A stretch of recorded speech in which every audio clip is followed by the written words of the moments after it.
Hello दोस्तों, तो आप लोग कैसे हैं। स्वागत है हमारे यूट्यूब चैनल द टैलेंट गुरु में। हम बात करेंगे क्लास 12th के लिए, जो कि फिजिक्स का जो पेपर आपका आने वाला है 2025 में, जो मार्च में होने वाला है। 6 मार्च को आपका पेपर, उसके लिए अति लघु उत्तरीय बेहतरीन से बेहतरीन क्वेश्चन इंपॉर्टेंट, जो कि पहले चैप्टर का वैद्युत आवेश तथा क्षेत्र में से जो एकदम इंपॉर्टेंट क्वेश्चन है। मात्र 10 क्वेश्चन ऐसे से उसको लेके आया हूँ, जो कि आपके एग्जाम के रिलेटेड से बहुत ही इंपॉर्टेंट क्वेश्चन है।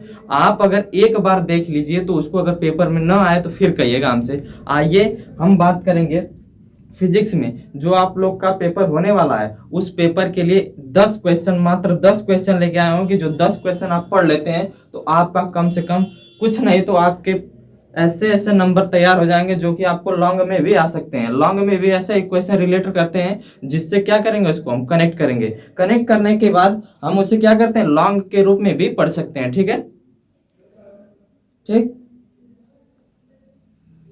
आइए देखते हैं पहले चैप्टर में वैद्युत आवेश तथा क्षेत्र, जो कि पहला चैप्टर आपका है। उससे अति लघु उत्तरीय प्रश्न आपके लिए मात्र 2 या 3 से लाइन का ये प्रश्न होगा, जिसके आंसर रहेंगे। ठीक है, इस समय जो कि परीक्षा का समय नजदीक आ चुका है, तो हम लेके आए हैं आपके लिए अति लघु उत्तरीय प्रश्न। ठीक है, पहला आपका न्यूमेरिकल सबसे बेस्ट क्वेश्चन, जो कि न्यूमेरिकल में ही दिक्कत होती है आप लोगों को, तो न्यूमेरिकल सबसे पहला क्वेश्चन। ठीक है, पहला क्वेश्चन क्या दिया गया है आपका, वैद्युत आवेश नहीं सॉरी वैद्युत क्षेत्र E बराबर 3J + 4J न्यूटन प्रति कूलाम। ठीक है, अर्थात E बराबर दिया क्या है, इसमें दिया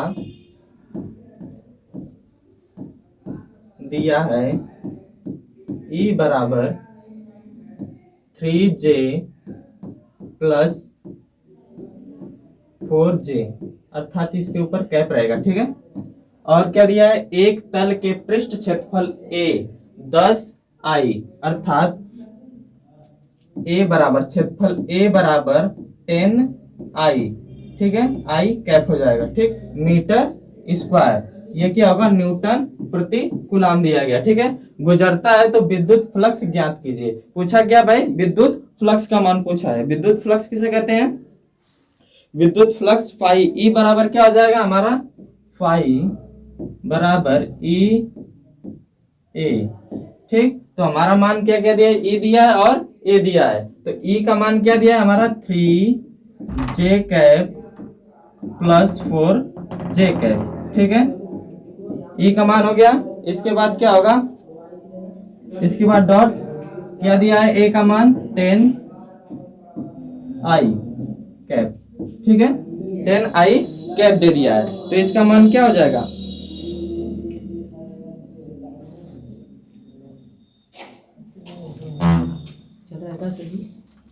ठीक है, यहाँ पे I का मान है। ठीक है, तो क्या हो जाएगा, फाई बराबर EA, वैद्युत फ्लक्स का मान निकालना है। ठीक, तो E का मान दिया है 3I कैप। ठीक है, 3I कैप, तो इसका क्या हो जाएगा, हमारा I का मान मैच कर रहा है, तो इसके बाद क्या हो जाएगा हमारा 3I + 4J कैप। ठीक है, और क्या दिया गया है इसमें, 10I डॉट 10I कैप का मान दिया है। ठीक है, तो J का मान नहीं दिया है, तो हम क्या मानेंगे, उसको 0 मान लेंगे। ठीक है, जब 3 का मल्टीप्लाई 10 में करेंगे क्या आ जाएगा हमारा, 30I कैप। ठीक, और इसका मल्टीप्लाई करेंगे 0 में तो क्या हो जाएगा, 0 ही हो जाएगा, इसलिए फाई बराबर क्या आ जाएगा हमारा 30। ठीक है, 30 इकाई। ठीक है, क्या आ जाएगा मान हमारा, 30 इकाई आ जाएगा। ठीक है, पहले क्वेश्चन का आंसर क्या आ जाएगा भाई, 30 इकाई। ठीक, फाई का मान। ठीक है, आइए अगले क्वेश्चन की तरफ चलते हैं। अगला क्वेश्चन क्या दिया गया है, वैद्युत फ्लक्स की परिभाषा तथा मात्रक ज्ञात कीजिए। पेपर में कैसे पूछता है, वैद्युत फ्लक्स की परिभाषा तथा मात्रक लिखिए। उसी को दूसरे रूप में क्या कर देगा, वैद्युत फ्लक्स क्या करेगा भाई, वैद्युत फ्लक्स का आशय, अर्थात आशय का मतलब उसके बारे में पूछा है और उसकी परिभाषा। ठीक है, वैद्युत फ्लक्स का आशय है और इसका मात्रक। ठीक है, थोड़ा थोड़ा उसमें कन्वर्ट कर देगा, आशय पूछ लेगा, परिभाषा पूछ लेगा, फिर उसके उसे क्या कहते हैं, उससे क्या तात्पर्य है। ठीक है, वैद्युत फ्लक्स का क्या तात्पर्य है ये भी पूछ लेता है। ठीक है, ठीक। तो आइए आगे देखते हैं, आगे क्या है, वैद्युत फ्लक्स का आशय क्या है। ठीक, वैद्युत फ्लक्स का आशय क्या है, तो भाई इसका आशय क्या होगा, वैद्युत वैद्युत क्षेत्र में स्थित किसी क्षेत्रफल ए से अभिलंबवत दिशा में गुजरने वाली वैद्युत बल रेखाओं की संख्या को क्या कहते हैं, वैद्युत फ्लक्स, फाई ई। ठीक है, वैद्युत फ्लक्स फाई ई। ठीक है,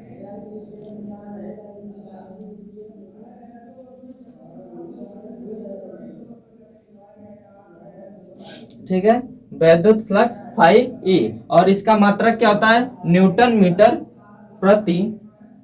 मीटर स्क्वायर प्रति कूलाम। ठीक है, इसके दो मात्रक होते हैं, पहला क्या होता है न्यूटन मीटर स्क्वायर प्रति कूलाम, और दूसरा क्या होता है वोल्ट मीटर होता है। ठीक है, तो वैद्युत फ्लक्स किसे कहते हैं, वैद्युत क्षेत्र में स्थित किसी क्षेत्रफल से अभिलंबवत गुजरने वाली कुल वैद्युत बल रेखाओं की संख्या क्या कहते हैं, वैद्युत फ्लक्स, फाई ई बराबर ई ए। ठीक है, और इसका मात्रक क्या होता है, दो होता है, मात्रक दो होते हैं, कौन कौन से, एक होता है न्यूटन मीटर स्क्वायर प्रति कूलाम और दूसरा क्या होता है वोल्ट मीटर। ठीक है, आइए अगला क्वेश्चन देखते हैं, अगर ये क्वेश्चन ना है तो फिर क्या नाम से। ठीक है, अगला क्वेश्चन दिया, क्या दिया है, अगला क्वेश्चन क्या दिया भाई, अगला क्वेश्चन को देखते हैं। दिया क्या है, एक अल्फा कण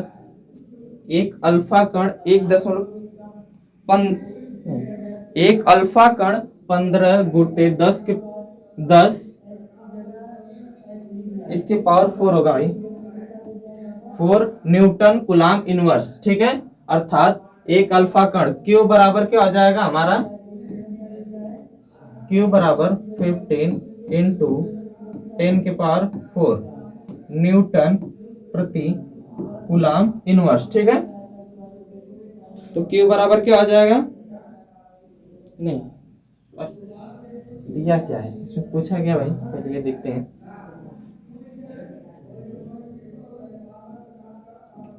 दिया क्या है, एक अल्फा कण 15 गुणित 10 के पावर 4 वैद्युत क्षेत्र में स्थित है, उस पर लगने वाला बल की गणना कीजिए। अर्थात वैद्युत क्षेत्र में स्थित है, वैद्युत क्षेत्र में स्थित है, किस क्षेत्र में स्थित है, वैद्युत क्षेत्र में, तो हमारा क्या आ जाएगा ई, वैद्युत क्षेत्र, वैद्युत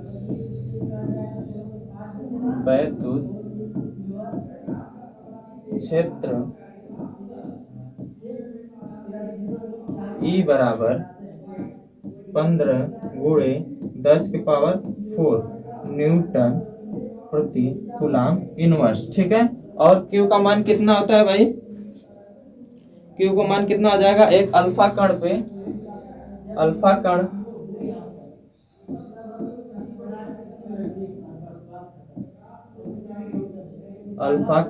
पर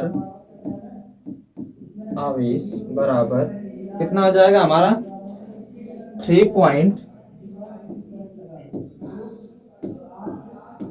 के पावर -19 कूलाम। ठीक है, ये हो जाएगा हमारा अल्फा कण पे। ठीक है, तो ई बराबर क्या हो जाएगा हमारा, अल्फा कण के बल बराबर, अर्थात अल्फा कण के बल बराबर F बराबर E इंटू क्यू।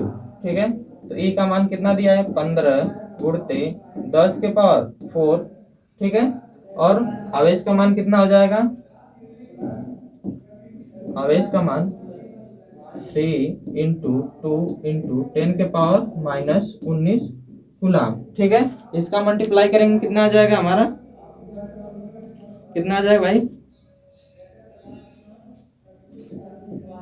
48, ठीक, इंटू 10 के पावर, ये पॉजिटिव में नेगेटिव में, तो इससे क्या हो जाएगा, ये माइनस हो जाएगा, तो 19 में 4 जाएगा 15 माइनस 15, ये हमारा क्या हो जाएगा आंसर हो जाएगा, ठीक है।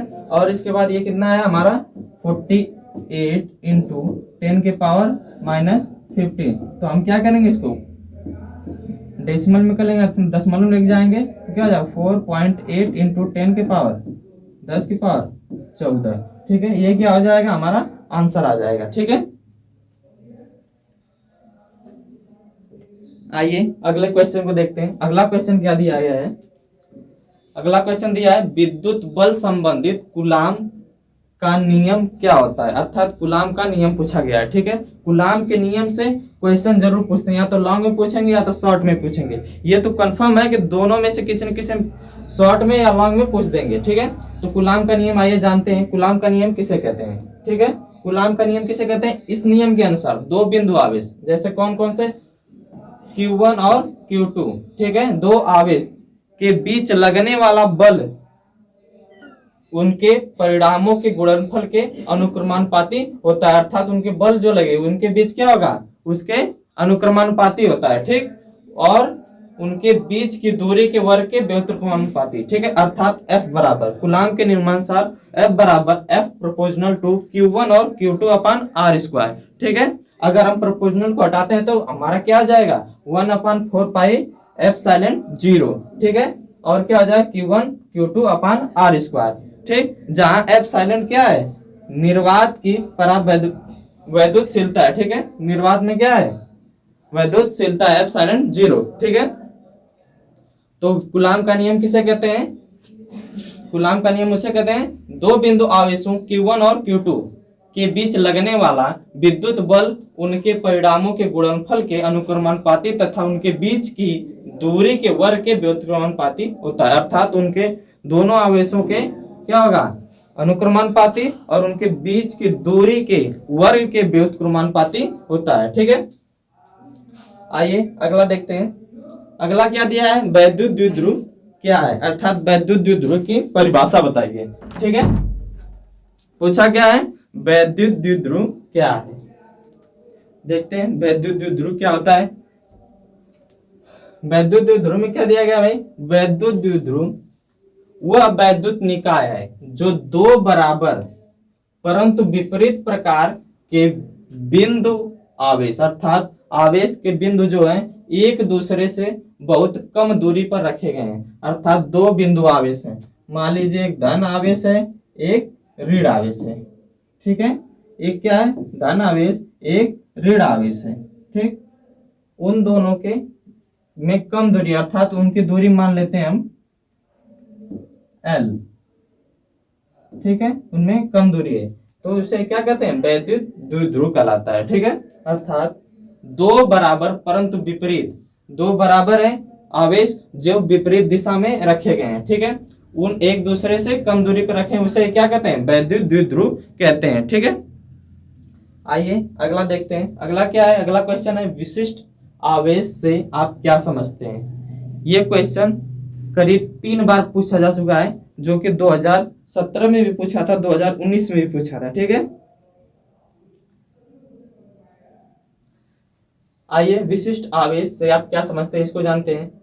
दिया गया है क्या परिभाषा होगी, किसी आवेशित कण पर उपस्थित आवेश तथा उनके द्रव्यमान, अर्थात कोई कण है, ठीक है, आवेशित कण है उसमें उपस्थित आवेश, कितने आवेश उपस्थित हैं और उसमें कितने द्रव्यमान है, ठीक है। कोई वस्तु होगी उस पे आवेश उत्पन्न होगा ही, उस पे आवेश कोई ना कोई रहेगा पॉजिटिव या निगेटिव, और उसमें द्रव्यमान पाया जाता है, ठीक है। कोई भी वस्तु है उसमें भार पाया जाएगा तो भार को क्या कहते हैं द्रव्यमान कहते हैं, ठीक। तो वही क्या कहा है किसी आवेशित कण पर उपस्थित आवेश तथा उनके द्रव्यमान का अनुपात उस आवेशित कण का क्या कहलाएगा विशिष्ट आवेश, अर्थात विशिष्ट आवेश को किससे रिप्रेजेंट करते हैं लैम्डा से, तो विशिष्ट आवेश लैम्डा बराबर क्या आ जाएगा आवेश बटा द्रव्यमान, ठीक है। तो विशिष्ट आवेश की परिभाषा क्या हो जाएगी, किसी आवेशित कण पर उपस्थित आवेश तथा उनके द्रव्यमान का अनुपात उस आवेशित कण का विशिष्ट आवेश कहलाता है। अर्थात लेमडा बराबर आवेश बटा द्रव्यमान हो जाएगा। ठीक है, आइए अगले क्वेश्चन को देखते हैं। अगला क्वेश्चन क्या दिया गया है? अगला क्वेश्चन है स्थिर वैद्युतिकी में गॉस की प्रमेय लिखिए। ठीक है, स्थिर वैद्युतिकी में गॉस का प्रमेय लिखिए, अथवा करके ये क्वेश्चन दोबारा देता है स्थिर वैद्युतिकी का गाउस का नियम लिखिए। ठीक है, अर्थात दो तरीके से पूछेगा आपसे, उन दोनों का एक ही अर्थ होता है। ठीक है, इसकी परिभाषा क्या होगी? इस प्रमेय के अनुसार था, ये प्रमेय है। ठीक है, ये प्रमेय है। ठीक, तो इसकी परिभाषा क्या होगी? किसी बंद पृष्ठ, कोई मान लीजिए बंद पृष्ठ है। ठीक है, कोई बंद पृष्ठ, किसी बंद पृष्ठ से गुजरने वाला कुल वैद्युत फ्लक्स फाई ई, उस पृष्ठ के भीतर कुल आवेश Q, अर्थात उसके अंदर क्या कुल आवेश के क्या होगा? 1/एप्सिलॉन गुना होता है। अर्थात फाई ई बराबर Q अपान एप्सिलॉन 0 होता है। वो होता कैसे है? फाई ई बराबर 1/एप्सिलॉन 0 और कुल आवेश क्या हो जाएगा हमारा? Delta Q। तो जब इसका हम मल्टीप्लाइंग करेंगे तो फाई ई बराबर क्या हो जाएगा हमारा? Q अपान एप्सिलॉन 0। ठीक है, इसमें भी जहां पे क्या होता है? एप्सिलॉन निर्वात की वैद्युतशीलता होता है। ठीक है, ये परिभाषा जान गए आप लोग। आइए अगला देखते हैं। अगला क्या दिया गया है भाई? अगला दिया है रेखीय आवेश घनत्व। क्या तात्पर्य? रेखीय आवेश घनत्व से क्या तात्पर्य? ठीक है, तो रेखीय आवेश घनत्व की परिभाषा क्या होगी? किसी तार, कोई तार ले लीजिए।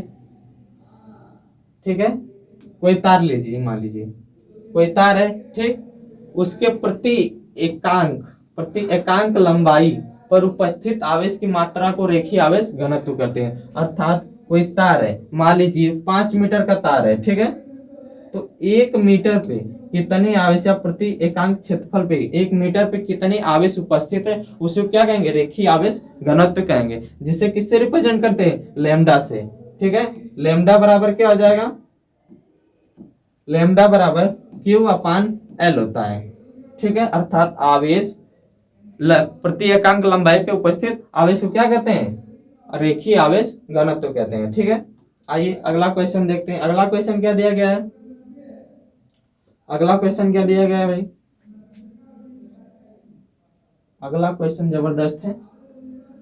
समान धन और ऋण पृष्ठ आवेश घनत्व वाली दो प्लेटों के बीच वैद्युत क्षेत्र का सूत्र लिखिए। अर्थात दो प्लेट है, मान लीजिए दो प्लेट है। ठीक है, दो प्लेट दिए गए हैं।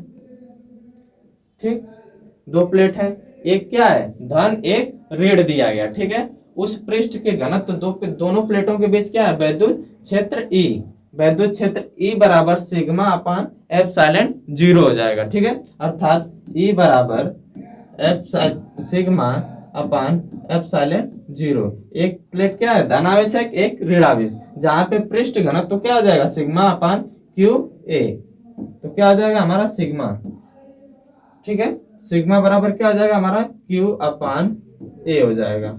ठीक है, आइए अगला देखते हैं। अगला क्वेश्चन रिपीट हो गया ये। आइए ये देखिए,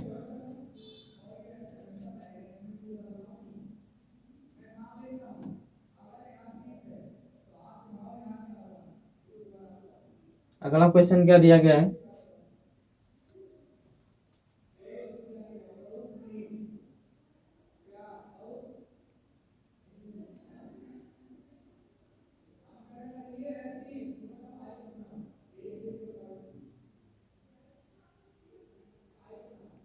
अगला क्वेश्चन क्या दिया भाई? वैद्युत द्विध्रुव को परिभाषित कीजिए, इसके वैद्युत द्विध्रुव आघूर्ण का सूत्र लिखिए। अर्थात वैद्युत द्विध्रुव की परिभाषा पूछा है और उसका सूत्र पूछा है। ठीक है, ये भी पेपर में पूछ देता है, ऐसे ऐसे प्रश्न जरूर पूछते हैं। ठीक है, मैं पहले ही बताया हूं वैद्युत द्विध्रुव का सूत्र। ठीक है, तो दिया गया इसमें जब दो बराबर तथा विपरीत अल्प आवेश एक दूसरे से अल्प दूरी पे रखे हों, अर्थात एक ऋण आवेश एक धन आवेश एक अल्प दूरी पे रखे गए हैं, तो इस निकाय को अर्थात इसी संरचना को क्या कहेंगे हम? वैद्युत द्विध्रुव कहेंगे। निकाय का मतलब होता है वो वस्तु का संरचना कैसी है, ठीक है, अर्थात वो कहाँ कहाँ रखा गया है, ठीक है, वही क्या कहलाएगा? निकाय कहलाएगा, ठीक है। आगे क्या दिया? द्विध्रुव का द्विध्रुव आघूर्ण किसी एक आवेश तथा उनके बीच की दूरी के बराबर होता है, गुणनफल के बराबर होता है। एक आवेश, कोई एक आवेश या धन आवेश या ऋण आवेश, आवेश मान लेते हैं, ठीक है, उनके गुणनफल के बराबर होता है, ठीक है। जैसे यदि आवेश धन आवेश है तथा ऋण आवेश हो, ठीक है, तथा उनके बीच की दूरी क्या मानेंगे हम? 2l हो, अर्थात एक बीच में कोई सेंटर मान लेंगे, एक साइड का क्या हो जाएगा? l दूरी है, दूसरी साइड का भी क्या है? l दूरी, तो पूरी दूरी क्या हो जाएगी हमारी? 2l, अर्थात वैद्युत द्विध्रुव आघूर्ण बराबर P बराबर क्या हो जाएगा? Q इंटू 2l हो जाएगा, ठीक है। P बराबर क्या हो जाएगा? 2 इंटू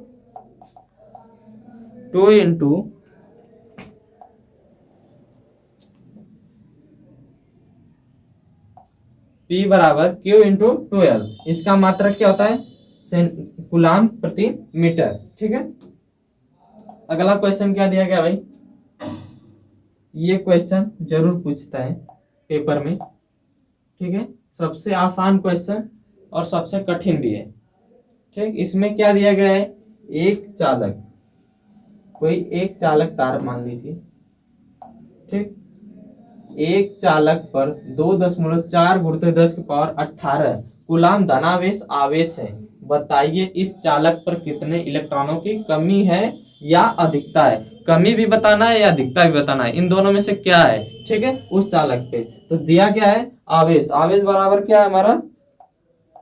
आवेश बराबर क्या हो जाएगा भाई? अर्थात Q बराबर 2.4 इंटू 10 के पावर -18, ठीक, ये क्या हो जाएगा? Q बराबर, और E बराबर क्या होता है हमारा? 1.6 इंटू 10 के पावर -19 कूलाम, ठीक है। पूछा क्या है? N बराबर नंबर ऑफ इलेक्ट्रॉन, तो क्या हो जाएगा? Q बराबर Ne होता है, तो N बराबर क्या हो जाएगा हमारा? Q अपान E। तो Q का मान कितना दिया है? 2.4 इंटू 10 के पावर -18, और क्या दिया? E का मान 1.6 इंटू 10 के पावर -19 कूलाम, ठीक है। तो हमारा मान क्या हो जाएगा? मान क्या हो जाएगा भाई? होगा क्या? ये दोनों में पॉइंट है, दशमलव का चिन्ह, तो हम दशमलव को डायरेक्ट हटा देंगे, 24/16, और ये क्या हो जाएगा? इंटू 10 के पावर -18 है, ये ऊपर जाएगा तो प्लस में हो जाएगा, पावर में क्या हो जाएगा? 19, ठीक है। इसका मान क्या होगा हमारा? इसको काट देते हैं, कट जाएगा कितने से? 2 से, 2 8, इसको काटेंगे कितना आएगा? 6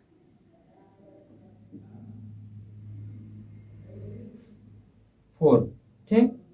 अभी कितना आ गया हमारा? 6/4 इंटू 10 के पावर 1, ये इसमें से माइनस हो जाएगा तो क्या हो जाएगा? पॉजिटिव। पॉजिटिव जिसका संख्या बड़ी होती है उसका क्या करते हैं हम? चिन्ह लगाते हैं। तो 19 क्या है हमारा? पॉजिटिव में, तब क्या लगाएंगे हम? पॉजिटिव में, ठीक है। 19 में से 18 घटाएंगे, 1 बचेगा, ठीक। अभी भी एक कटेगा, क्या हो जाएगा हमारा? 3/2, और इसका मान डिवाइड जब करेंगे तो हमारा क्या हो जाएगा? 1.5 इंटू 10 के पावर 1, ठीक है। तो क्या आ जाएगा हमारा मान? पॉइंट में दिया गया है, हम पॉइंट से हटा देंगे तो हमारा क्या आ जाएगा? 15 कूलाम आवेश आ जाएगा, ठीक है। तो 15 पॉजिटिव आया हमारा, ठीक है। पॉजिटिव क्या होता है? जब किसी वस्तु पे अगर आवेश की कमी होगी, ठीक, आवेश की कमी रहेगी तो निगेटिव रहेगी, निगेटिव चार्ज आएगा, अगर उसमें अधिकता रहेगी तो पॉजिटिव चार्ज आएगा, ठीक है। अर्थात किसी वस्तु में जब कमी हो जाएगी तो वह क्या हो जाता है? धनावेश हो जाता है, ठीक है। जब किसी वस्तु पे इलेक्ट्रॉनों की कमी हो जाएगी तो वह क्या हो जाएगा? धनावेश। अर्थात जब उसमें ऋणावेश आ जाएगा, अगर यहीं पे निगेटिव आ जाता है, यह क्या हो जाता है? धनावेश। अगर इसमें लेकिन पॉजिटिव आया है, ठीक है। क्या है पॉजिटिव, 15 क्या है हमारा पॉजिटिव है, तो पॉजिटिव है तो ये क्या हो जाएगा ऋण आवेश, अर्थात इसमें इलेक्ट्रॉनों की क्या हो जाएगी हमारी कमी अधिकता होगी। ठीक है, ठीक, ये था आपका आखिरी क्वेश्चन। तो क्वेश्चन आपको अच्छे लगे होंगे, ठीक, बेहतरीन से बेहतरीन क्वेश्चन था ये आपको पहले चैप्टर का निचोड़ था जो कि अति लघुत्तरी एक एक क्वेश्चन इंपॉर्टेंट था। ठीक है, अगर वीडियो अच्छा लगे तो इस वीडियो को शेयर जरूर करें। ठीक है, धन्यवाद।